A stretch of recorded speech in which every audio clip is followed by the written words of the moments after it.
City India news, महाराष्ट्रातील लोकप्रिय news channel.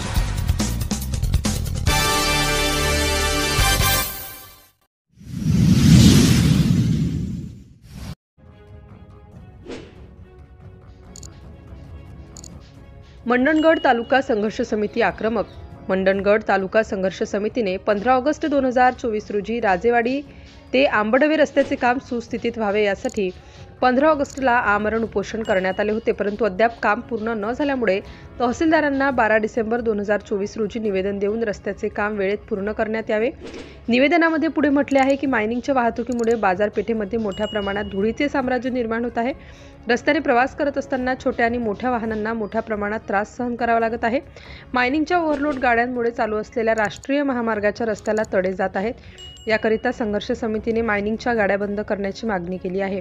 असे न झाल्यास 25 डिसेंबरला हजारोंच्या संख्येने जल आंदोलन करण्यात येईल असा इशारा संघर्ष समितीचे अध्यक्ष अरविंद येलवे यांनी दिला आहे।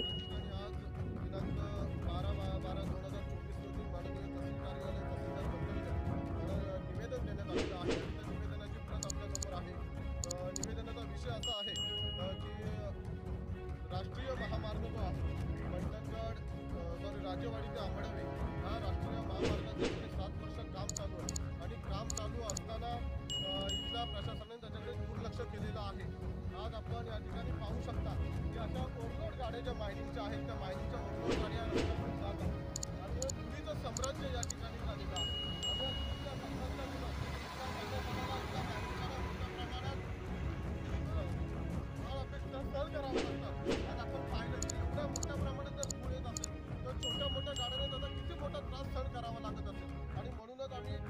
तहसीलदारांना निवेदन दिलं की आम्ही 15 ऑगस्ट 2024 तहसील कार्यालयासमोर आम्हाला उपोषण केलं होतं या रस्त्यासंदर्भात आणि रस्त्यासंदर्भात उपोषण केलेलं असताना इथल्या प्रशासनाने आणि अधिकाऱ्याने उडवाउडवीची उत्तरं देऊन मनाचं सांत्वन करावं म्हणून सांत्वन करण्याचं काम केलं आणि या रस्त्याकडे दुर्लक्ष केलेलं आहे।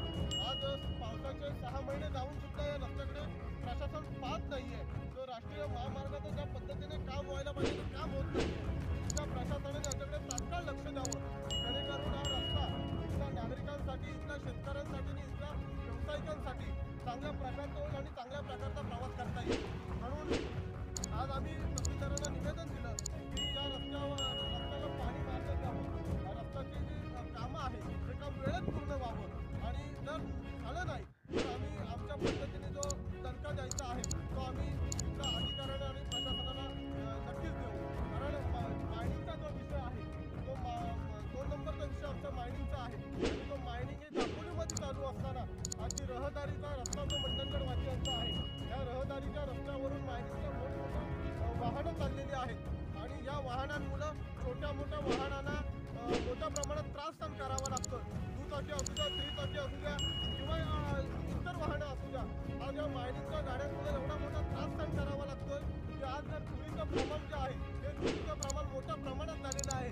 इथल्या व्यापाऱ्यांवरती मोठं संकट निर्भवलेलं आहे कारण या अशा वाहतुकीमुळे जी छोटी वाहनं आहेत त्या छोट्या वाहनांना त्याचा त्रास सहन करावा लागतोय। कारण आपण जी धूळ पाहताय ही धूळ एवढी मोठी आहे की इथे मास्क लावल्याशिवाय प्रवास करता येणार नाही। पण दुचाकी असेल तर दुचाकीवाल्याला एवढा मोठा त्रास सहन करावा लागतो की त्याचा ॲक्सिडेंट होण्याची संभावना आहे कारण या वाहनं ओव्हरलोड झालेली आहेत आणि या ओव्हरलोड वाहनांमुळे जो पुढे पुरवठा जाण्याचा जो रस्ता आहे त्या रस्त्याला मोठ्या प्रमाणात तडे गेलेले आहेत, रस्ते खचलेले आहेत आणि म्हणून प्रशासनाने इथल्या शासकीय अधिकाऱ्याने जेणेकरून तहसीलदारांनी या गोष्टीमध्ये लक्ष घालून या मायनिंगच्या ज्या चालणारी वाहनं आहेत ती तात्काळ बंद करावी असं आम्ही निवेदन तहसीलदारांना दिलेलं आहे आणि तहसीलदारांनी याच्याकडे चांगल्या प्रकारे लक्ष घालून मायनिंग बंद करावी।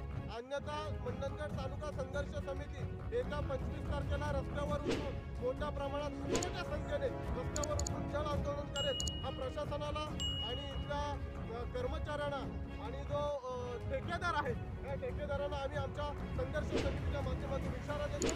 जय हिंद, जय हिंद।